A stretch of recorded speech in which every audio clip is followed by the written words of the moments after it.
അപ്പോൾ ഓർഗാനിക് കോമ്പൗണ്ട്സിൽ മെയിനായിട്ട് നമ്മളൊരു ഇതാണ് പഠിക്കാനുള്ളതാണ് hydrocarbons. Hydrocarbons mainly 2 ടൈപ്പാണുള്ളത്. സാച്ചുറേറ്റഡ് പിന്നെ unsaturated. Okay, saturated hydrocarbon, unsaturated hydrocarbon. Saturated hydrocarbon എന്ന് പറഞ്ഞിട്ടുണ്ടെങ്കിൽ സിംഗിൾ ബോണ്ടഡ് ആയിരിക്കും, ഒരു കോമ്പൗണ്ടിൽ മൊത്തം സിംഗിൾ ആയിരിക്കും. അതേസമയം അൺസാച്ചുറേറ്റഡ് എന്ന് പറഞ്ഞാൽ 2 എണ്ണമാണത്. ഒന്ന് ഡബിൾ ബോണ്ട് ആയിരിക്കാം, അതേപോലെ തന്നെ ട്രിപ്പിൾ ബോണ്ട്. രണ്ടും എന്താണ്? അൺസാച്ചുറേറ്റഡ് ആണ്, അതായത് രണ്ടും ഡിഫറെൻറ്റ് ടൈപ്പ് ഓഫ് ശാഖകളാണെന്ന് നമുക്ക് പറയാം. ഇനി സിംഗിൾ ബോണ്ടഡ് ഹൈഡ്രോകാർബൺ ആണെങ്കിൽ ഒരൊറ്റ പേരേ നമ്മൾ പറയുള്ളൂ, that is alkane. Double bonded hydrocarbon ആണെങ്കിൽ നമ്മൾ പറയും ആൽക്കീൻ എന്ന് പറയാം. കേട്ടോ, ഈ വേർഡാണ് അതിൽ മാറ്റം. ഇതിൽ സിംഗിൾ ബോണ്ടാണെങ്കിൽ എൻ എന്ന് പറയും, ഡബിൾ ബോണ്ടാണെങ്കിൽ എൻ എന്ന് പറയും.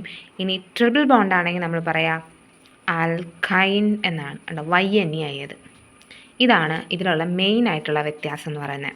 ഇനി ആൽക്കെയിൻ കോമ്പൗണ്ട്സിന് ഒരു ജനറൽ ഫോർമുലയുണ്ട്, അതാണ് CnH2n+2. അതായത് എക്സാമ്പിൾ കാണിച്ചു തരാം. ഒരു കാർബൺ ആണുള്ളൂ എന്നുണ്ടെങ്കിൽ അതിൽ എത്ര ഹൈഡ്രജൻ വേണം എന്ന് നമ്മൾ കണ്ടുപിടിക്കണ്ടേ? അപ്പോൾ അതിന് വേണ്ടിയിട്ട് എന്ത് ചെയ്താൽ മതി?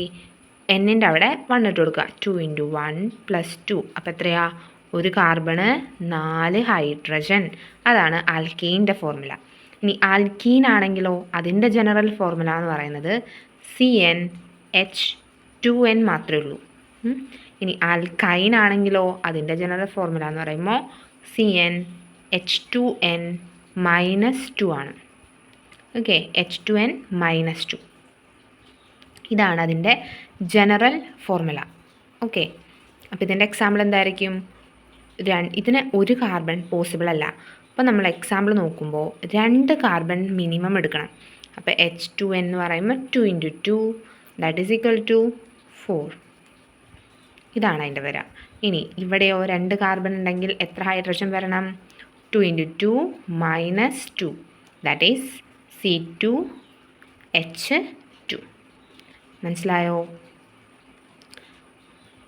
ഹൈഡ്രോ കാർബൺസിൻ്റെ ബേസിക് ടേംസ് പഠിച്ചു. ഇനി അടുത്ത കാര്യങ്ങൾ എങ്ങനെ പേര് കൊടുക്കുക എന്നുള്ളതും ഒക്കെ നമ്മൾ നെക്സ്റ്റ് വീഡിയോയിൽ കാണാം.